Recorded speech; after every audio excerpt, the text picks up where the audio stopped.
स्वामी समर्थ सोबतीला माझे स्वामी या यूट्यूब चॅनेलवरती सर्व भावी भक्तांचे अगदी मनापासून हार्दिक स्वागत। आपण जो हा 100 कथांचा गोड प्रवास चालू केला आहे त्यामधील आजची कथा आहे 12व्या क्रमांकाची। चला तर मग आजच्या या सुंदरशा अशा कथेला आपण प्रारंभ करू। भिऊ नकोस, मी तुझ्या पाठीशी आहे असे आश्वासन देणारे श्री स्वामी समर्थ हे साक्षात संत नव्हते, तर ते भक्तजनांवर कृपा करणारे आधारस्तंभ आहेत। आजची ही जी कथा आहे ती आहे एका तरुणाची, म्हणजेच भक्त निलेशची। त्याचं फक्त एकच स्वप्न होतं, ते म्हणजे स्वतःची गोशाळा उभारण्याचं। पण त्याच्याजवळ पैसा नव्हता, जमीनही नव्हती, लोकांचा विश्वासही नव्हता, पण एक मात्र गोष्ट होती त्याच्याजवळ, ती म्हणजे श्री स्वामी समर्थ यांच्यावर असणारी त्याची श्रद्धा। निलेश हा एका छोट्याशा गावात राहणारा साधा तरुण होता। त्याची घरची परिस्थिती अत्यंत बेताची होती। त्याचे वडील शेतमजूर होते, आई घरकाम करणारी। लहानपणापासूनच त्याला गायींची खूपच आवड होती। जखमी जनावर पाहिलं की त्याचं मन आतून हेलावून जायचं। एकदा गावामध्ये अचानक असा दुष्काळ पडला, त्यामुळे पाण्याच्या अभावी सर्व गायींना रस्त्यावर सोडण्यात आलं। निलेश त्या रात्री झोपलाच नाही, तो सतत रडतच होता। जर आज गावामध्ये एखादी गोशाळा असती तर या गायी वाचल्या असत्या, मी मोठा झालो की नक्की गोशाळा उभी करणार। निलेश याची आई खूप मोठी अशी श्री स्वामी समर्थांची भक्त होती। निलेश यांची आई त्यांना एकदा म्हणते, बाळा, जी कामं मनुष्य करू शकत नाहीत ती कामं श्री स्वामी समर्थ हे पूर्ण करतात। निलेशने त्या दिवशी सर्वप्रथम स्वामी समर्थांच्या मूर्तीसमोर डोकं अगदी मनापासून ठेवलं। त्याला त्याच्या अंतर्मनातून एक आवाज आला, भिऊ नकोस, मी तुझ्या पाठीशी आहे। हा आवाज येताच निलेशला काही वेगळीच ऊर्जा जाणवली। त्या दिवसापासूनच त्याने दर गुरुवारी उपवास करण्यास प्रारंभ केला। दर गुरुवारी मंदिरात तो जाऊ लागला। गोशाळा उभा करणं एवढं पण सोपं नव्हतं, त्यासाठी अनेक अडचणी येतच होत्या। पैसे नव्हते, जमीन नव्हती, लोकांचं पाठबळ नव्हतं, सरकारी परवानगी नव्हती, यातील काहीच निलेश याच्याकडे नव्हतं। त्याने गावकऱ्यांकडे मदत मागितली, पण त्यांनी त्याचीच टिंगल केली, अरे स्वतःचं घर नीट कर आधी आणि मग गोशाळा बांध। निलेश याचं मन पूर्णपणे खचलेलं होतं। त्या दिवशी तो स्वामींच्या मूर्तीसमोर बसून रडू लागला आणि म्हणू लागला, स्वामी, माझं चुकलं। अचानक दिव्याची ज्योत जी आहे ती तेजस्वी झाली आणि पुन्हा तोच आवाज आला, श्रद्धा ठेव, वेळ नक्की येईल। असेच काही दिवस जातात आणि एक दिवशी मात्र वेगळेच प्रसंग गावामध्ये चालू होतात। गावामध्ये जे सर्वात मोठे आणि सर्वात श्रीमंत शेतकरी असतात त्यांच्याच गायीला कुठला तरी आजार जडतो आणि त्यावर डॉक्टरांचे सर्व इलाज जे आहेत ते वाया जातात। ही बातमी ज्या वेळेस निलेश याला समजते त्यावेळी तो स्वामींचं नामस्मरण करून गायीला कोणते तरी औषध देतो। ते औषध खाताच गाय जी आहे ती काही दिवसातच बरी होते। हे सर्व पाहून जे श्रीमंत शेतकरी असतात ते निलेशवर भलतेच खुश होतात आणि त्याला खुश होऊन 1 एकर जमीन ही त्याला देऊन टाकतात। निलेशच्या जमिनीची मात्र चिंता आता दूर झाली होती, पण एक चिंता मात्र त्याला होतीच, त्याच्याजवळ पैसे नव्हते। तो स्वामींच्या मंदिरात जाऊन नेहमी प्रार्थना करायचा, स्वामी, माझ्यावर आशीर्वाद तुमचा असाच राहू द्या। त्या दिवशी गावामध्ये कीर्तनाचा कार्यक्रम होता आणि जे कीर्तनकार आले होते ते कीर्तनात सांगतात, ज्याचं काम धर्मासाठी आहे त्याला देव नक्कीच साथ देतो।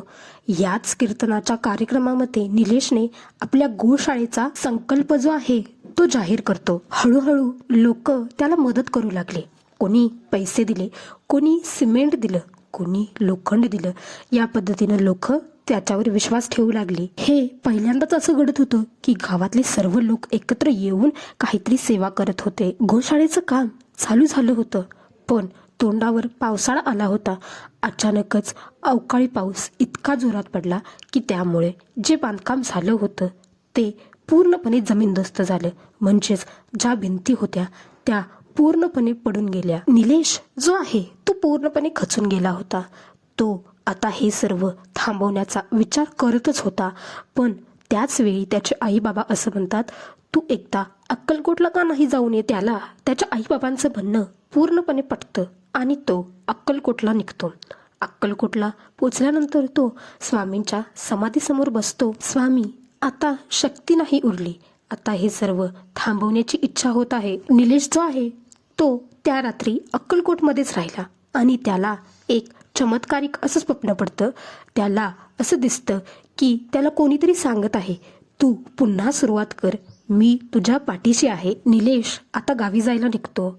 येताना जो खचलेला होता निलेश, जाताना मात्र पूर्ण उमेदीनं भरलेला होता. तो गावी जाऊन पुन्हा सर्वांना उभं करतो त्याच प्रेरणेने आणि त्यांना कल्पना देतो, आपण यावेळेस जे काम करणार आहोत ते पूर्णत्वाला नक्की जाईल असा सर्वांना विश्वास देतो. यावेळेस गोशाळा मात्र पूर्णपणे बांधून तयार होते, कोणत्याही विघ्नाशिवाय. गावामध्ये पहिल्यांदाच गोशाळा उभी राहिली होती. सर्व लोक अगदी आनंदात होते. उद्घाटनाच्या दिवशी सर्वप्रथम आरती झाली. सर्व गायींची पूजा करण्यात आली. निलेशच्या डोळ्यात अश्रू होते, आनंदाश्रूच होते ते त्याचे. यावेळी सुद्धा त्याच्या मनात स्वामीच होते. तो स्वामींचे आभारच मानत होता. स्वामी, हे सर्व तुमच्यामुळे शक्य झालं आहे. तो सर्वांच्या समोर एकदम मोठ्याने ओरडतो, श्री स्वामी समर्थ महाराज की जय. त्याचबरोबर सर्व भाविक भक्तही त्याच्याबरोबरच श्री स्वामी समर्थ नामाचा जयघोष करू लागतात. असेच वर्ष जाऊ लागतात आणि निलेशची गोशाळा जी आहे ती प्रसिद्ध होऊ लागते. नको असलेल्या गायी, नको असलेली बछडी जी आहेत त्या सर्वांना आता आश्रय मिळू लागला होता. निलेशचं हे काम बघताच सरकारातून त्याला निधी मिळतो. त्याचबरोबर जी प्रसारमाध्यमं आहेत त्यांनी सुद्धा निलेशची अशी मोठी बातमी केली होती. त्यामुळे निलेश जो आहे तो आता प्रसिद्ध झाला होता.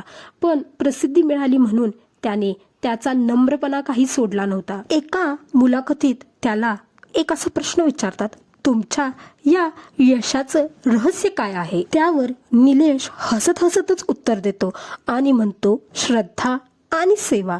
श्री स्वामी समर्थ महाराजांवर पूर्णपणे तुम्ही श्रद्धा ठेवा, ते नक्की तुम्हाला अडचणीतून बाहेर काढतील. श्री स्वामी समर्थ. आजची ही गोड कथा इथेच संपते. सोबतीला माझे स्वामी या कुटुंबातील सर्व भावी भक्तांनो, आजची ही कथा आपल्याला हेच शिकवते, जर उद्दिष्ट पवित्र असेल आणि मनात जिद्द असेल आणि सेवाभाव असेल तर स्वामी समर्थ हे स्वतः तुमच्या पाठीशी उभे राहतात. आजही त्यांचा हाच संदेश आहे, भिवू नकोस, मी तुझ्या पाठीशी आहे. आजची ही कथा आवडल्यास नक्की लाईक करा, शेअर करा, सबस्क्राईब करा आणि कमेंटमध्ये श्री स्वामी समर्थ नामाचा जयघोष करण्यास मात्र विसरू नका. श्री स्वामी समर्थ. धन्यवाद.